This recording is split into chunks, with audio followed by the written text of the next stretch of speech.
Salut la compagnie, c'est Jules Melon et aujourd'hui, dans un Ciné Critique, j'ai enfin pu me voir un film culte que j'avais coché depuis longtemps sur ma liste. Merci à ce confinement de m'avoir permis de me poser pendant 3 heures devant ce drame historique, cette fresque épique réalisée par Stanley Kubrick et sortie en 1975 ou 76 en France, le fameux Barry Lyndon, adapté d'un roman de William Makepeace Thackeray, écrit au 19e siècle, pour une histoire qui se déroule, elle, au 18e, sous le règne de George III en Angleterre et un petit peu en Irlande.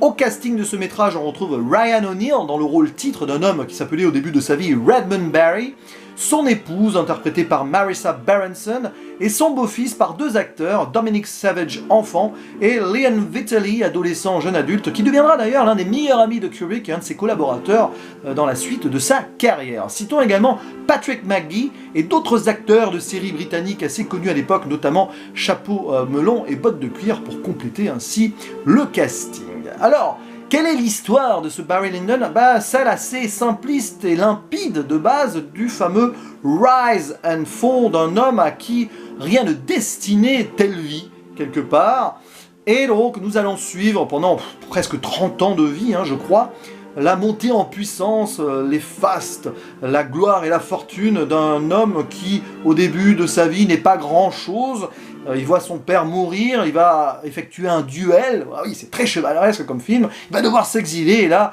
souffrir avant de grandir et de devenir quelqu'un d'important, mais bon, on le sent très vite, plus dure sera la chute, puisqu'une fois arrivé en haut, qu'est-ce qu'on fait ? On ne peut que tomber. Vous voyez, ça, c'est le genre de thématique qu'on retrouve dans la littérature depuis des années, et même au cinéma, Scarface, voilà, je cite ça au hasard, mais bon, c'est une thématique qui revient et qui est toujours plaisante à voir. Mais là, alors, au-delà de l'histoire qui est donc assez prévisible, voilà,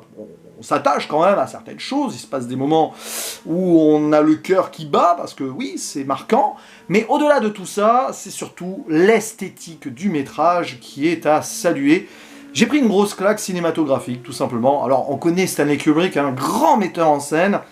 avec cet art de la symétrie. D'ailleurs, ce film, il est à la fois symétrique sur les plans, mais aussi sur son histoire, parce qu'en 2 actes, avec The Rise and the Fall, voilà. Mais alors, quel travail visuel, une photographie remarquable, évidemment, de son compère John Alcott, et surtout une lumière exquise,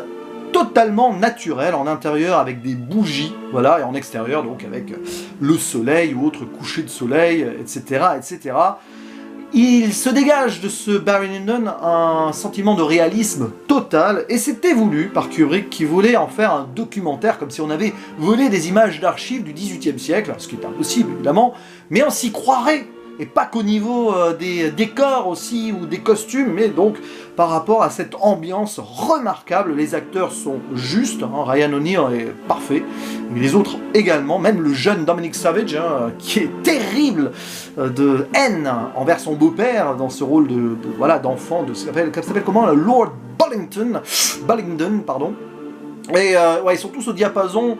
d'un film mais mené de main de maître et avec une grande minutie. On connaissait, puisque malheureusement il nous a quittés, le souci du détail de Stanley Kubrick, mais Kubrick, pas facile à dire, mais alors là c'est royal, sans faire de mauvais jeu de mots évidemment.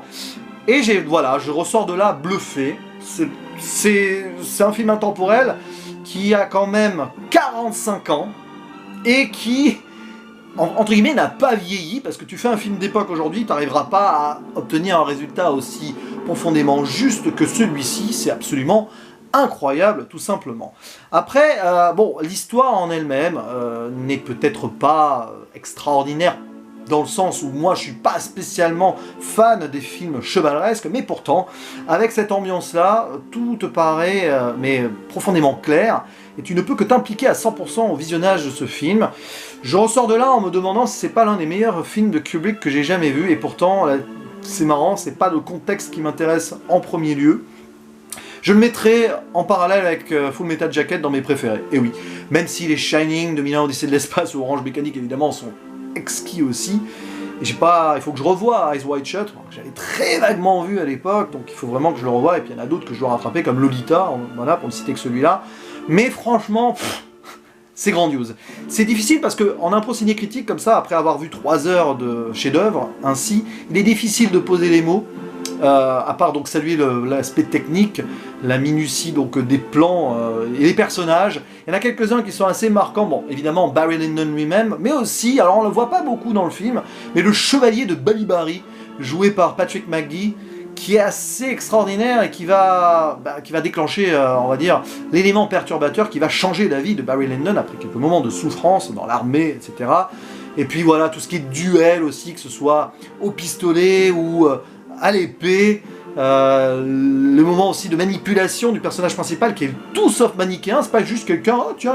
oh j'ai monté, oh là là j'ai de la chance, non, non, il la provoque sa chance, et pas en étant tout le temps très dans la légalité, si vous voyez ce que je veux dire. Donc c'est quelqu'un vraiment d'opportuniste, c'est ce qui va d'ailleurs, plus ou moins, on le sent très vite venir, provoquer sa potentielle chute, évidemment.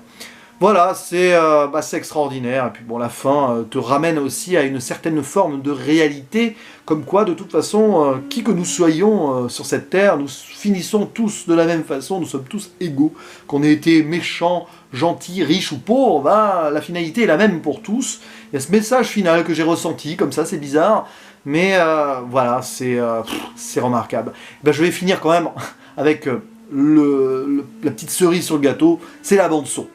La bande-son qui, en plus, renforce un certain réalisme, puisque ce ne sont que des compositions classiques de l'époque, donc du XVIIIe siècle, dont la fameuse sarabande d'Handel, que j'adore, vous l'entendez peut-être en fond, là. Il y a du... Alors je sais plus, je crois qu'il y a du Schubert, j'ai pas vérifié, il y a du Bach, ça c'est sûr. Et puis, alors, il y a un petit truc intemporel, et c'était le regret de Kubrick, peut-être, c'est un morceau folk, Women of Ireland, qui va être utilisé ici comme le thème d'amour, mais il n'avait pas trouvé quelque chose d'assez marquant pour la romance, parce que oui, il y a une histoire de romance aussi dans le film, et donc il est allé